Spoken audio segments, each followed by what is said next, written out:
Hello विद्यार्थी मित्रों, આપણે ભણી રહ્યા છીએ ઉચ્ચ કક્ષાની વનસ્પતિમાં પ્રકાશ સંશ્લેષણ। આની પહેલાના લેક્ચર્સની અંદર આપણે પ્રકાશ પ્રક્રિયા સુધી વાતો ભણ્યા હતા।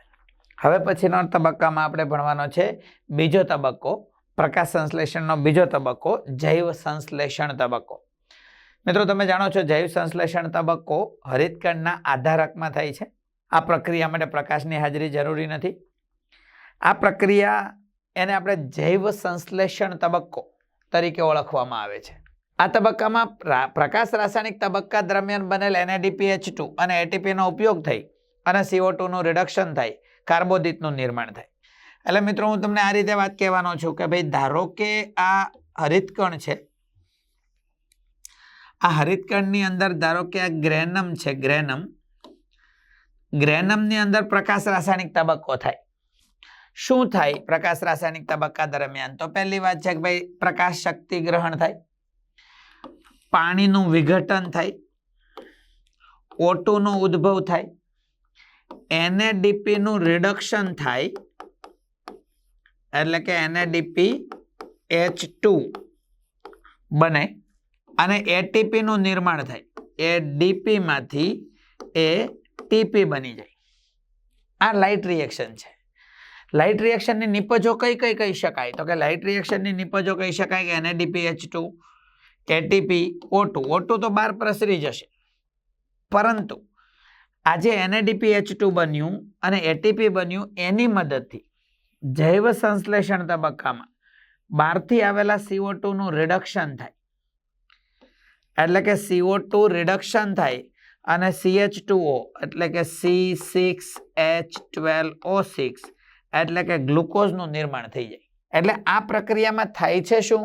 તો કે આ તબક્કામાં પ્રકાશ રાસાયણિક તબક્કા દરમિયાન બનેલ NADPH2 અને ATP નો ઉપયોગ થાય અને શું થાય? તો કે કાર્બોદિતનું નિર્માણ થાય છે। સમજ પડે છે મિત્રો? ચાલો, આ પ્રક્રિયાનું સ્થાન તમે જાણો છો હરિતકણ આધારકમાં થાય, એટલે કે સ્ટ્રોમામાં થાય। શા માટે સ્ટ્રોમામાં થાય? કોઈ પણ પ્રક્રિયા કોઈ એક સ્થાને થતી હોય, શા માટે? તો એના માટે જરૂરી ઘટકો ત્યાં આવેલા હોય। આ પ્રક્રિયા માટે જરૂરી ઉત્સેચકો આધારકમાં આવેલા છે, એટલે પ્રક્રિયા આધારકમાં થાય। આ પ્રક્રિયા સીધી પ્રકાશ પર આધારિત નથી, પણ એ પ્રકાશ પ્રક્રિયાની નિપજો પર આધાર રાખે। હમણાં જ આપણે જોયું પ્રકાશ પ્રક્રિયાની નિપજ છે NADPH2 અને ATP, એના ઉપયોગથી CO2 નું રિડક્શન થાય, એટલે લાઇટ ઉપર સીધો આધાર નથી રાખતો। ઓકે, એટલે કે જો આપણે કોઈ વનસ્પતિને લાઇટ આપીએ, પ્રકાશ આપીએ, અને પ્રકાશ આપ્યા પછી એને અંધકાર આપીએ, તો અંધકાર આપવામાં આવે ત્યારે થોડો સમય સુધી જૈવ સંશ્લેષણ તબક્કો ચાલ્યા કરે, પછી બંધ થઈ જાય। ઓકે, એટલે એને ખરા અર્થમાં અંધકાર પ્રક્રિયા કહી શકાય નહીં। શા માટે ન કહી શકાય? કારણ કે પ્રકાશની ગેરહાજરીમાં આ પ્રક્રિયા સતત ચાલતી નથી। જૈવ સંશ્લેષણ તબક્કાને પહેલા અંધકાર પ્રક્રિયા તબક્કા તરીકે પણ ઓળખવામાં આવતું હતું, પણ હવે આપણે નથી ઓળખતા। આપણે ના પાડીએ છીએ કે ભાઈ, પ્રકાશ સંશ્લેષણનો પહેલો તબક્કો પ્રકાશ રાસાયણિક તબક્કો, એટલે કે લાઇટ રિએક્શન, એટલે કે પ્રકાશ પ્રક્રિયા। બીજા તબક્કાને પહેલા આપણે ડાર્ક રિએક્શન એટલે અંધકાર પ્રક્રિયા કહેતા હતા, એટલા માટે કે એને પ્રકાશની જરૂર નથી। પણ જો પ્રકાશ ન આપીએ તો અંધકાર પ્રક્રિયા સતત ન થાય। પ્રકાશ પ્રક્રિયાના નિપજો ઉપર આધારિત છે।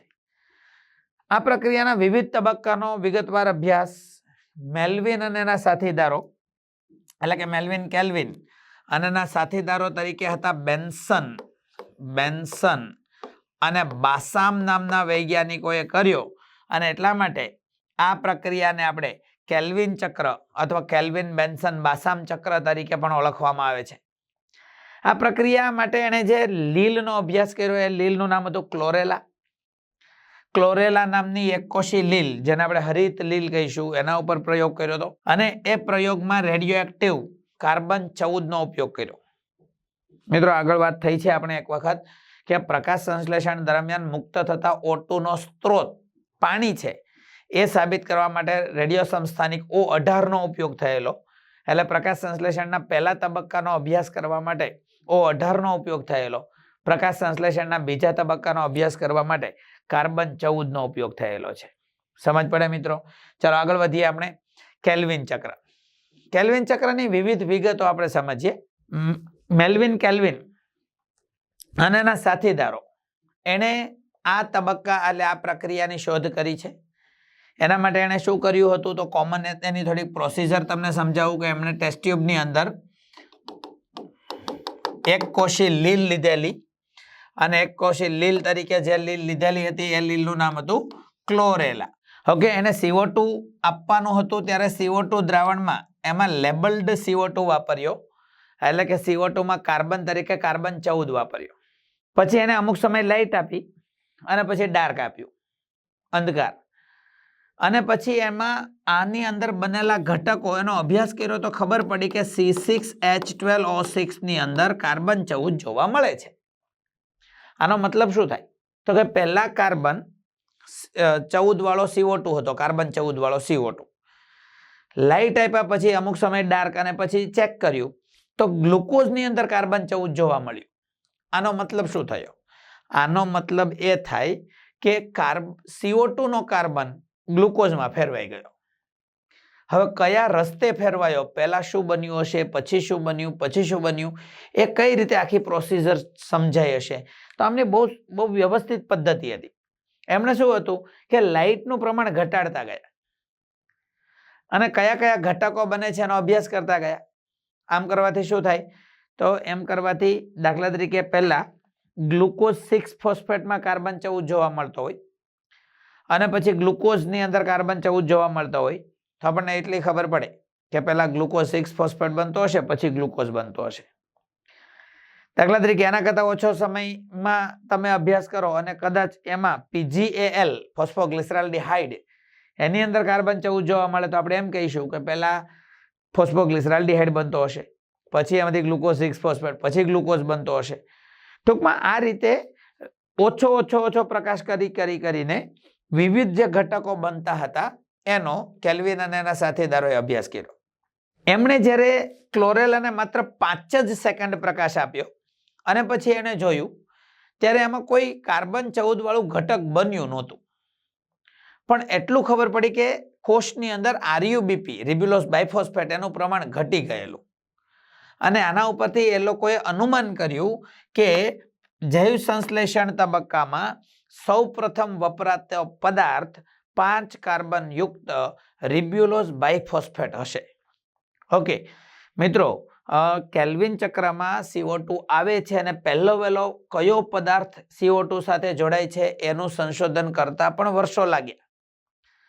પણ એની પછી જાણવા મળ્યું કે વાતાવરણમાંથી આવેલો CO2 સૌ પ્રથમ 5 કાર્બન યુક્ત RUBP સાથે સંયોજાય છે. એટલે અહીંયા હું તમને એમ કહું કે એક RUBP હોય 5 કાર્બન યુક્ત ઘટક, હું થોડો કલર બદલાવી નાખું મિત્રો. RUBP રિબ્યુલોઝ બાયફોસ્ફેટ કે જેની અંદર 5 કાર્બન છે અને 2 ફોસ્ફેટ છે એટલે તો એનું નામ છે બાયફોસ્ફેટ, રિબ્યુલોઝ બાયફોસ્ફેટ. હવે રિબ્યુલોઝ બાયફોસ્ફેટ સાથે CO2 જોડાય છે, CO2 જોડાય અને રિબ્યુલોઝ બાયફોસ્ફેટ સાથે CO2 જોડાય તો એ જોડવા માટે એક ઉત્સેચક જવાબદાર છે. ઓકે, કોઈ પણ પદાર્થ સાથે CO2 જોડાય તો એ પ્રક્રિયાને કાર્બોક્સિલેશન કહેવાય. અહીંયા રિબ્યુલોઝ બાયફોસ્ફેટનું કાર્બોક્સિલેશન છે અને એના માટે જવાબદાર ઉત્સેચક જે છે એનું નામ છે રિબ્યુલોઝ બાયફોસ્ફેટ કાર્બોક્સાઇલેઝ. શું છે આ ઉત્સેચકનું નામ? Ribulose biphosphate કાર્બોક્સાઇલેઝ. હા મિત્રો, આ જ ઉત્સેચક RUBP ને O2 સાથે જોડવાની પણ ક્ષમતા ધરાવે છે. એટલે કે RUBP નું ઓક્સિજનેશન પણ કરાવી શકે છે એટલે એને ઓક્સિજનેઝ પણ કહેવાય. એટલે આ ઉત્સેચકનું નામ જ છે રિબ્યુલોઝ બાયફોસ્ફેટ કાર્બોક્સાઇલેઝ ઓક્સિજનેઝ. પણ બહુ લાંબુ ઉત્સેચકનું નામ છે રિબ્યુલોઝ બાયફોસ્ફેટ કાર્બોક્સાઇલેઝ ઓક્સિજનેઝ. તો એટલું લાંબુ નામ ન બોલવા માટે આપણે શોર્ટમાં એનું નામ આપીએ છીએ રૂબિસ્કો. મિત્રો, આપણે આગળના ચેપ્ટર્સમાં પણ ભણ્યા છે કે રૂબિસ્કો એ સમગ્ર જીવસૃષ્ટિનું મુખ્ય પ્રભાવી પ્રોટીન છે. હરિતકણનું જે કંઈ દ્રવ્ય છે એમાં 16% જેટલો રૂબિસ્કોનો ભાગ છે. એટલે સૌથી વધારે પ્રમાણમાં રહેલું દ્રવ્ય રૂબિસ્કો છે. એ ઉત્સેચક તરીકે આ રૂબિસ્કો હોય અને RUBP જેમાં 5 કાર્બન અને 2 ફોસ્ફેટ છે એની સાથે એક CO2 જોડાવાથી એક સંયોજન બને છે. પણ એ સંયોજન કયું બને છે એ જાણી શકાયું નહીં. અજ્ઞાત અને અસ્થાયી સંયોજન બને છે. પણ એટલું કહી શકાય કે આ અસ્થાયી સંયોજનમાં 6 કાર્બન હશે અને 2 ફોસ્ફેટ હશે. એટલે 6 કાર્બન અને 2 ફોસ્ફેટ ધરાવતું એક અસ્થાયી સંયોજન બને છે. અને આ અસ્થાયી સંયોજન તરત જ પછી વિઘટન પામે 2 ટુકડામાં ફેરવાઈ જાય. પ્રત્યેક ટુકડો 3 કાર્બન અને 1 ફોસ્ફેટ વાળો હોય, જેને આપણે PGA તરીકે ઓળખવામાં આવે છે. PGA એટલે ફોસ્ફોગ્લિસરિક એસિડ.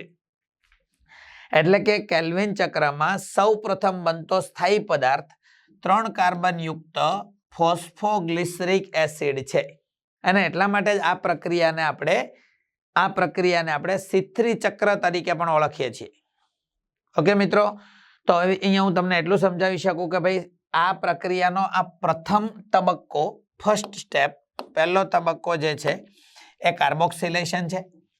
કાર્બોક્સિલેશનમાં શું થાય છે તો કે સૌપ્રથમ RuBp CO2 સાથે સંયોજાઈ અસ્થાયી સંયોજન બનાવે છે, જે તરત જ વિઘટન પામી 3 કાર્બન યુક્ત PGA બનાવે છે. ઓકે, આ પ્રક્રિયાને કાર્બોક્સિલેશન કહે છે. આ માટે જવાબદાર ઉત્સેચક રિબ્યુલોઝ બાયફોસ્ફેટ કાર્બોક્સાઇલેઝ છે. અને અહીંયા સૌપ્રથમ બનતો સ્થાયી પદાર્થ, અસ્થાયી તો 6 કાર્બન વાળો, પણ સૌપ્રથમ બનતો સ્થાયી પદાર્થ 3 કાર્બન યુક્ત PGA હોવાથી આ પ્રક્રિયાને C3 ચક્ર તરીકે પણ ઓળખવામાં આવે છે. ઓકે મિત્રો, તો આ પ્રક્રિયા જે હતી એ પ્રકાશ સંશ્લેષણનો એટલે કે જૈવ સંશ્લેષણ તબક્કાનું પહેલું સ્ટેપ કાર્બોક્સિલેશન હતું. હા, હવે હું તમને કેલ્ક્યુલેટિવ થોડીક વાત કરું કે એક RuBp એક CO2 સાથે જોડાય અને PGA નો એક અણુ બને તો 6 PGA ના 2 અણુ બને. કારણ કે તમે સમજી શકો છો કે ભાઈ 5 કાર્બન ધરાવતો RuBp છે એ જો CO2 સાથે જોડાય તો 6 કાર્બન ધરાવતો અસ્થાયી સંયોજન બને. પણ એના જ્યારે ટુકડા થાય તો 3 કાર્બન અને 1 ફોસ્ફેટ, 3 કાર્બન અને 1 ફોસ્ફેટ ધરાવતા PGA ના 2 અણુ બની જાય. એટલે એક RuBp એક CO2 સાથે જોડાય તો 2 PGA બને. તો અહીંયા હું 6 RuBp ની જો વાત કરું, શા માટે 6? તો કે ભાઈ આપણે એમ જાણીએ છીએ કે ગ્લુકોઝના એકણોના નિર્માણ માટે 6 CO2 સ્થાપન જરૂરી છે. એટલે હું જો 6 નું કેલ્ક્યુલેશન કરું કે 6 RuBp જો 6 CO2 સાથે જોડાય તો PGA ના 12 અણુ બને. સમજ પડે છે? ઓકે, અહીં સુધીના તબક્કાને આપણે કયા નામથી ઓળખીએ છીએ? અહીં સુધીના તબક્કાને કાર્બોક્સિલેશન તરીકે ઓળખવામાં આવે છે. હવે પછીના તબક્કામાં છે ને રિડક્શન થાય છે, PGA નું રિડક્શન. અને કઈ રીતે? તો કે હવે પછીના તબક્કામાં PGA નું રિડક્શન થઈ અને PGAL બને. PGA એટલે ફોસ્ફોગ્લિસરિક એસિડ નું રિડક્શન થઈને ફોસ્ફોગ્લિસરાલ્ડિહાઇડ બને. પ્રત્યેક PGA ના રિડક્શન માટે એક NADPH2 અને એક ATP વપરાય. એટલે 12 PGA, 12 NADPH2 અને 12 ATP વાપરી અને 12 PGAL માં ફેરવાઈ જાય. ઓકે, અહીંયા સુધીના તબક્કાને રિડક્શન કહેવાય. હવે આ 12 PGAL જે હોય એને હું 2 ભાગમાં વહેંચી નાખું આ તમારી સમજૂતી માટે. મિત્રો, આ જે કેલ્વિન ચક્ર અહીં મેં બતાવ્યું છે ને એ બહુ સરળ સમજૂતી છે. મેલ્વિન કેલ્વિન અને એના સાથીદારોએ જે દર્શાવેલું જે કેલ્વિન ચક્ર છે ખૂબ જ જટિલ છે. એની અંદર વિવિધ કાર્બન સંકુલો રચાય છે, 3 કાર્બન વાળા, 4 કાર્બન વાળા, 5 કાર્બન વાળા, 6 કાર્બન વાળા, ઇવન 7 કાર્બન વાળા. મિત્રો, કદાચ તમને જાણ નહીં હોય તો કહી દઉં કે કુદરતમાં જોવા મળતો મોટામાં મોટો મોનોસેકેરાઇડ 7 કાર્બન વાળો સેડોહેપ્ચ્યુલોઝ 7 ફોસ્ફેટ છે. સેડોહેપ્ચ્યુલોઝ છે 7 કાર્બન વાળો, જે કેલ્વિન ચક્ર દરમિયાન જોવા મળે છે. આજે મેં બતાવ્યું એ માત્ર આ સીધી પ્રક્રિયા નથી, આ તો તમારી થોડી સમજ માટે આપણી બુકમાં આપ્યા મુજબની પ્રક્રિયા હું બતાવું છું. એટલે લોજિકલી હું તમને એમ કહીશ કે 12 PGAL ના હું 2 ભાગ પાડું કે 10 PGAL અને આ બાજુ 2 PGAL. શા માટે? મારે એમ કેવું છે કે આ બનેલા 12 PGAL માંથી 10 PGAL વિવિધ પ્રક્રિયામાંથી પસાર થઈ, this is not a single step process, પણ વિવિધ પ્રક્રિયામાંથી પસાર થઈ અને શરૂઆતમાં વપરાયેલા 6 RuBp માં ફેરવાય.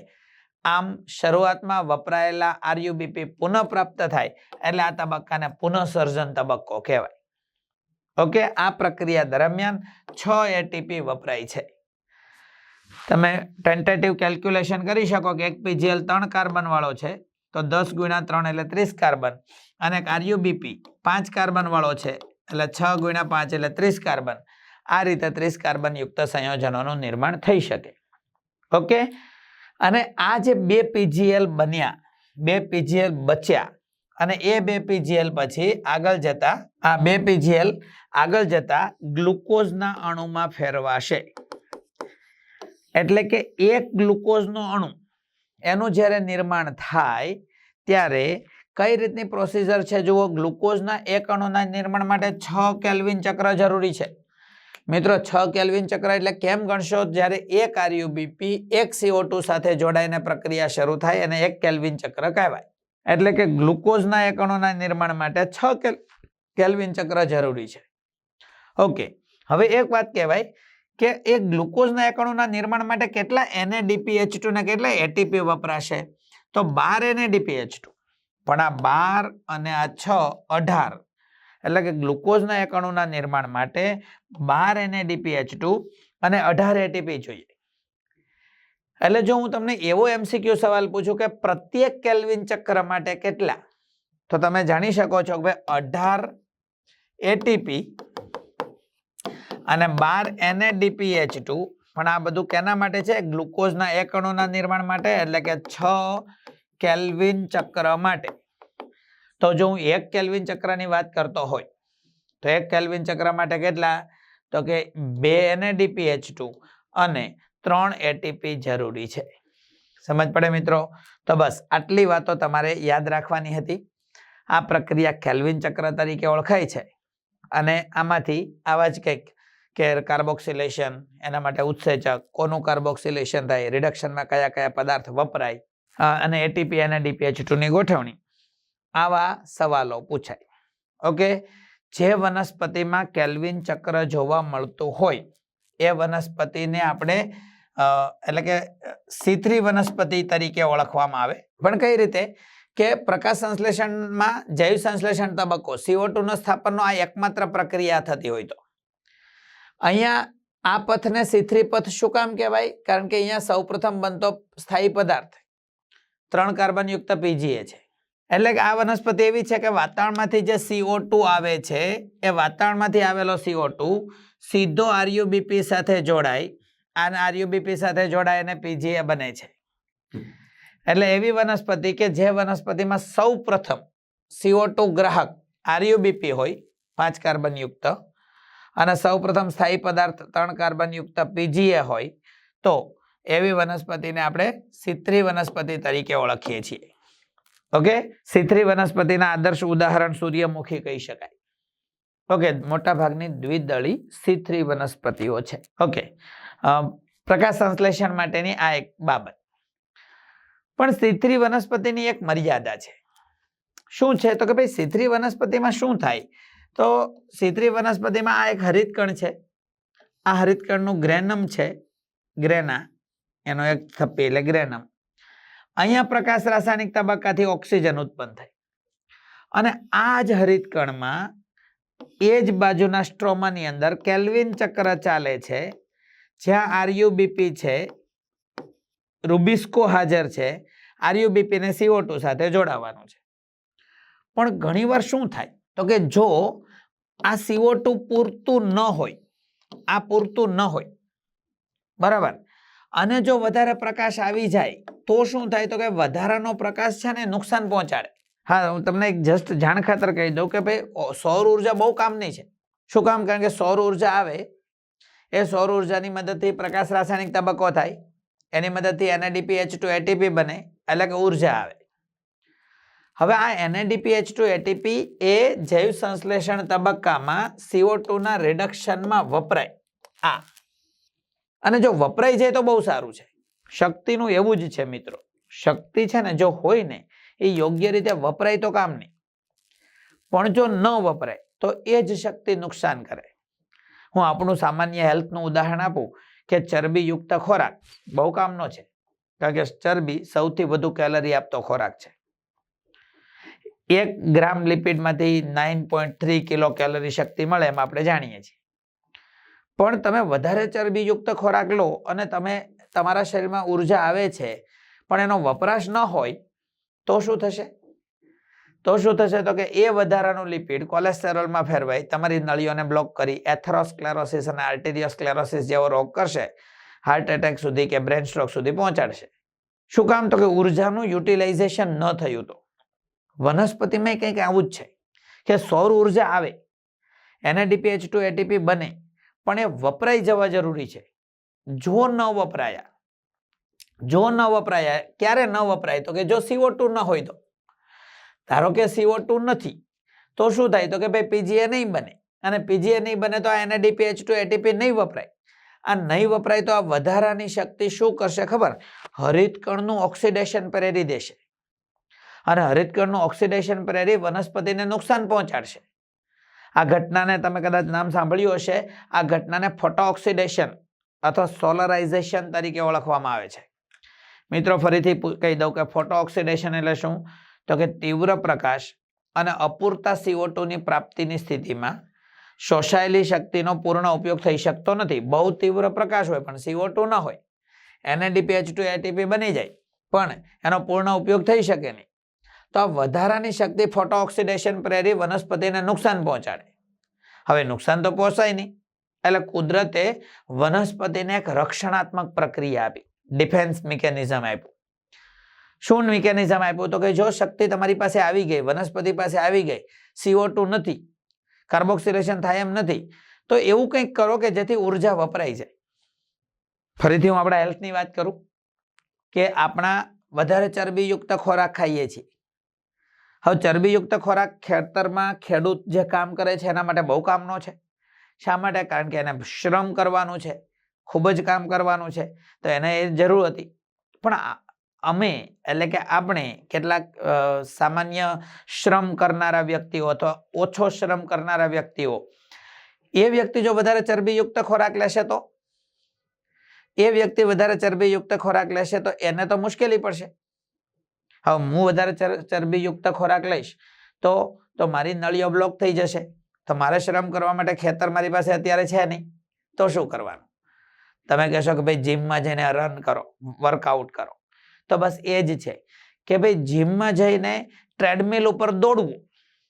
ક્યાં પહોંચવા માટે ટ્રેડમિલ ઉપર દોડીએ છીએ? તો કે ક્યાંય પહોંચવું નથી ભાઈ, એનાથી કંઈ પ્રોડક્શન નથી, પણ વધારાની જે ઉર્જા આવી છે વાપરી નાખવાની, જેથી કરીને વધારાની ઉર્જા નુકસાન નહીં પહોંચાડે. એક્ઝેક્ટલી વનસ્પતિમાં પણ એવી એક ઘટના બને છે. શું તો કે જેનું કોઈ પ્રોડક્શન નથી, પણ તેમ છતાંય કરવાની. એટલા માટે કરવાની કે જેથી વધારાની સૌર ઉર્જા આવી ગઈ હોય, CO2 ન હોય, ફોટો ઓક્સિડેશન ન પ્રેરી દે, અને એ વધારાની જે ઘટના છે એને પ્રકાશ શ્વસન તરીકે ઓળખવામાં આવે છે. It is called photo respiration. Photo respiration એટલે શું? પ્રકાશની હાજરીમાં શ્વસન. શેના માટે છે તમારા મગજમાં ક્લિયર હોવું જોઈએ કે તીવ્ર પ્રકાશ હોય અને CO2 પૂરતો ન હોય ત્યારે આ વધારાની જે શક્તિ આવી ગઈ છે, વધારાના NADPH2 ATP બની ગયા છે, એને વાપરી નાખવા માટેની પ્રોસેસ છે. ઓકે, તો યાદ રાખીશું કે પ્રકાશ શ્વસન એ C3 વનસ્પતિમાં જ જોવા મળે છે, અને C3 વનસ્પતિની રક્ષણાત્મક પ્રક્રિયા છે, ઉત્પાદક પ્રક્રિયા નથી. એટલે આમાંથી કંઈ ગ્લુકોઝ બનાવવાનો નથી, આનાથી ATP NADPH2 નું સંશ્લેષણ કરવાનું નથી, વાપરવાનું છે. જોઈ લઈએ આખી પ્રોસીજર થોડીક. તમને હમણાં મેં કેલ્વિન ચક્ર ભણાવ્યું, એમાં તો આ છે કે ભાઈ RUBP CO2 સાથે જોડાય અને PGA ના 2 અણુ બનાવે. સમજાય છે ને તમને? આ RUBP હમણાં સમજાવ્યું કે CO2 સાથે જોડાય અને PGA ના 2 અણુ બનાવે. આ પ્રક્રિયા માટે જવાબદાર ઉત્સેચક રિબ્યુલોઝ બાયફોસ્ફેટ કાર્બોક્સાઇલેઝ છે, અને એ રૂબિસ્કો કાર્બોક્સિલેશન કરે. આ PGA બનશે, પછી PGA નું PGL માં રૂપાંતરણ થશે, અને પછી પાછું RUBP નું પુનઃસર્જન થશે, જેને આપણે કાર્બોક્સિલેશન એટલે કેલ્વિન ચક્ર કહીએ છીએ. આ પ્રોસેસ તો આપણને ખબર જ હતી. ઓકે, પણ બીજી એક પ્રોસેસ શું છે? જો RUBP સાથે CO2 જોડાય એમ ન હોય તો રૂબિસ્કો નામનો ઉત્સેચક જ આ RUBP નું ઓક્સિજનેશન કરી દેશે. શું? RUBP નું ઓક્સિજનેશન કરી દેશે. ભાઈ પહેલી ચોઈસ શું હોય? વનસ્પતિની સ્વાભાવિક વાત છે કે પહેલી ચોઈસ CO2 સાથે જોડાવાની જ હોય, એટલે રૂબિસ્કો કાર્બોક્સાઇલેઝ તરીકે પણ વર્તે અને ઓક્સિજનેઝ તરીકે પણ વર્તે, પણ મુખ્ય ભૂમિકા કઈ? કાર્બોક્સાઇલેઝ તરીકેની. પણ કાર્બોક્સાઇલેઝ તરીકે પણ CO2 અવેલેબલ નથી તો એ O2 સાથે જોડી અને આ પ્રક્રિયા આગળ વધારશે. હવે આપણે સમજીએ કે એક RuBP કેટલા કાર્બન ધરાવે છે મિત્રો? બોલો બોલો, કેટલા કાર્બન ધરાવે છે? 5 કાર્બન. હવે એ 5 કાર્બન ધરાવતો RuBP જો O2 સાથે હવે જોડાય, ઓક્સિજનેશન થાય, રૂબિસ્કો ઓક્સિજનેઝ તરીકે વર્તે, તો આ રૂબિસ્કોની મદદથી શું થશે?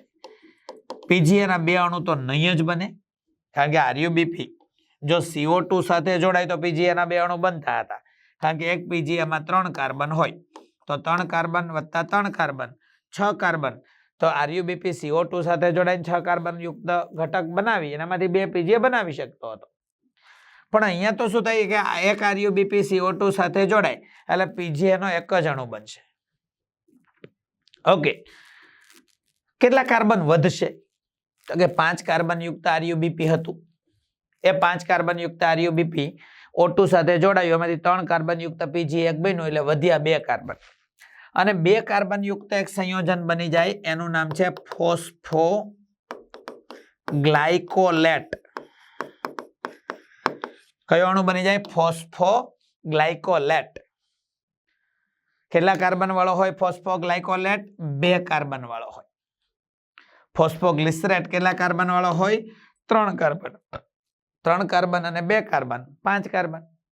ઓકે, એક RuBP O2 સાથે જોડાય, જો રૂબિસ્કો ઓક્સિજનેઝ તરીકે વર્તે, કન્ડિશન એપ્લાય, CO2 નહીં હોય તો જ આ કામ કરશે, તો એક PGA બનશે અને એક ફોસ્ફોગ્લાયકોલેટ બનશે. PGA તો આપણે સમજ્યા કેલ્વિન ચક્રમાં ચાલ્યો જશે, પણ ફોસ્ફોગ્લાયકોલેટનું શું થશે? તો ફોસ્ફોગ્લાયકોલેટ વનસ્પતિ માટે કોઈ કામનો નથી. ફોસ્ફોગ્લાયકોલેટ વનસ્પતિ માટે એ જગ્યાએ કોઈ જગ્યાએ ઉપયોગી નથી. એટલે એ શું છે? તો કે વ્યય છે, વ્યય. હવે કાર્બનનો વ્યય જાય તો ચાલે નહીં, એટલે કુદરતે એમાંથી આનું રિસાયકલ કરવાનું શરૂ કર્યું કે ભાઈ ફોસ્ફોગ્લાયકોલેટમાંથી PGA બનાવી શકાય? તો કે હા. કેમ બનાવી શકાય? તો કે એના માટેની એક સામાન્ય પ્રક્રિયા એવી છે કે 2 RuBP જો 2 O2 સાથે જોડાય તો PGA ના 2 અણુ અને ફોસ્ફોગ્લાયકોલેટના 2 અણુ બને. એક ફોસ્ફોગ્લાયકોલેટ 2 કાર્બન વાળો છે, એવા 2 અણુ બન્યા એટલે થયા 4 કાર્બન, અને 4 કાર્બન ધરાવતા અણુ જે 4 કાર્બનમાંથી PGA નો એક અણુ બને અને CO2 નો એક અણુ દૂર થાય, આ પ્રક્રિયાને આપણે પ્રકાશ શ્વસન એવા નામથી ઓળખીએ છીએ. શું કામ? તો કે ભાઈ CO2 દૂર થાય છે, O2 લેવાય છે, O2 લેવાય CO2 દૂર થાય એને તો શ્વસન કહેવાય. પ્રકાશની હાજરીને કારણે આવું થયું એટલે આ ઘટનાને કહેવાય પ્રકાશ શ્વસન. ઓકે મિત્રો, તો પ્રકાશ શ્વસન એ શું છે? તો કે કોમનલી વાત છે કે 2 કાર્બન યુક્ત ફોસ્ફોગ્લાયકોલેટના 2 અણુ જોડાય અને 3 કાર્બન યુક્ત ફોસ્ફોગ્લિસરિક એસિડનો એક અણુ બને અને CO2 દૂર થાય. આ પ્રક્રિયા પ્રકાશ શ્વસન તરીકે ઓળખાય. મિત્રો, this is not a single step procedure. આ એક જ સ્ટેપમાં થઈ જતી ઘટના નથી. આ ફોસ્ફોગ્લાયકોલેટના 2 અણુમાંથી ફોસ્ફોગ્લિસરેટનો એક અણુ બનવાની પ્રક્રિયા, એના માટે વનસ્પતિ કોષની 3 અંગિકાઓ ભાગ લે. એક છે હરિતકણ, એક છે પેરોક્સિસોમ, એક છે કણાભસૂત્ર. 3 અંગિકાઓ ભાગ લે. એની ડિટેલ પ્રોસેસ હું તમને બતાવી દઉં કે ભાઈ ધારો કે RuBP એનું ઓક્સિજનેશન થાય તો ફોસ્ફોગ્લાયકોલેટનો એક અણુ અને PGA નો એક અણુ બને. એ ફોસ્ફોગ્લાયકોલેટ ગ્લાયકોલેટમાં ફેરવાય. ગ્લાયકોલેટ આ હરિતકણ છે એમાંથી બહાર નીકળીને પેરોક્સિસોમમાં જાય. ગ્લાયકોલેટ ગ્લાયોક્સાઇલેટમાં ફેરવાય. ગ્લાયોક્સાઇલેટમાંથી ગ્લાયસિન નામનો 2 કાર્બન યુક્ત એમિનો એસિડ બને. આ ગ્લાયસિન પેરોક્સિસોમમાંથી બહાર નીકળી કણાભસૂત્રમાં જાય. અહીંયા શું થાય? કણાભસૂત્રમાં 2 કાર્બન યુક્ત ગ્લાયસિનના 2 અણુ જોડાય, 3 કાર્બન યુક્ત સેરીનનો એક અણુ બને, CO2 અને એમોનિયા છૂટો પડે. હવે આ બધું એક જ બનશે. એક સેરીન પછી પાછો પેરોક્સિસોમમાં આવે, એ પાછો હાઇડ્રોક્સી પાયરુવેટ અને ગ્લિસરેટમાં ફેરવાય. ગ્લિસરેટ પાછો હરિતકણમાં આવે, ફોસ્ફોરીકરણ પામી PGAમાં ફેરવાય. આ ડિટેલ પ્રોસીજર તમારે એમ યાદ રાખવાની જરૂર નથી, પણ એટલું કોમન કહી શકું કે જુઓ, ધારો કે આરયુબીપી ના બે અણુનું કાર્બોક્સિલેશન થયું હોત, બે આરયુબીપી બે CO2 સાથે જોડાયા હોત, તો એની નિપજ બનત 4 PGA. શું લાગે તમને? એક આરયુબીપી એક CO2 સાથે તો 2 PGA, તો બે આરયુબીપી બે CO2 સાથે જ્યારે 4 PGA બને. પણ જો આ કાર્બોક્સિલેશન થાય તો આ CO2 ન હોય તો પણ કુદરત શેક્સપિયરની જેમ the show must go on, process થવી જોઈએ એવું કરવા માટે શું કરે તો કે આરયુબીપી ને O2 સાથે જો બે આરયુબીપી બે O2 સાથે જોડાય તો PGA ના 3 અણુ બનશે. ઓકે, એક આરયુબીપી માં 5 કાર્બન એટલે 5 ગુણ્યા 2 એટલે 10 કાર્બન નો વહીવટ છે. એક PGA માં 3 કાર્બન એટલે 3 ગુણ્યા 3 એટલે 3 તેરી 9 કાર્બન બને. એક કાર્બન CO2 સ્વરૂપે વ્યય પામે. ઓકે, તો આવું એક કોમન ગણતરીઓ મિત્રો યાદ રાખવા જેવી છે. હું તમને આ વાત કહી શકું કે આ જે પ્રકાશ શ્વસન છે એમાં સૌ પ્રથમ બનતો સ્થાયી પદાર્થ 2 કાર્બન યુક્ત હોવાને કારણે આ પથને C2 પથ પણ કહેવાય. આ C3 વનસ્પતિમાં જ જોવા મળતી ઘટના છે. આમાં એટીપી કે NADPH2 નું સંશ્લેષણ થતું નથી. આ તો વધારાનો એટીપી NADPH2 વાપરી નાખવા માટેની વાત છે. ઓકે, મેં આ મુદ્દાની શરૂઆતમાં જ તમને કીધું કે પ્રકાશ શ્વસનનું મહત્વ શું છે તો કે તીવ્ર પ્રકાશ અને અપૂરતા CO2 ની સ્થિતિમાં પ્રકાશ શ્વસન રક્ષણાત્મક ભૂમિકા ભજવે છે. કેમ? તો અપૂરતા CO2 ની પ્રાપ્તિની સ્થિતિમાં શોષાયેલી પ્રકાશ શક્તિનો પૂર્ણ ઉપયોગ થઈ શકતો નથી. આ વધારાની શક્તિ ફોટો ઓક્સિડેશન પ્રેરી વનસ્પતિને નુકસાન પહોંચાડી શકે છે. પ્રકાશ શ્વસન એની સામે રક્ષણ પૂરું પાડે. ઓકે મિત્રો, આ એક તમને આગળ મેં ગણતરી સમજાવી કે બે આરયુબીપી નું જો કાર્બોક્સિલેશન થાય એટલે કે CO2 સાથે જો જોડાય તો PGA ના 4 અણુ બનશે. પણ જો બે આરયુબીપી નું પ્રકાશ શ્વસન થાય મતલબ ઓક્સિજનેશન થાય તો 4 PGA નહીં બને. કેટલા PGA બનશે? 3 PGA બનશે. ઓકે, તો અહીં સુધીની વાત સાથે આપણે પ્રકાશ શ્વસનનો મુદ્દો ભણ્યા. હવે પછીના લેક્ચરની અંદર આપણે C4 પથ પ્રકાશ સંશ્લેષણના વિશિષ્ટ પથ વિશે વાતો કરીશું. Okay, thank you very much. તમને ભણાવવાની ખૂબ મજા આવી.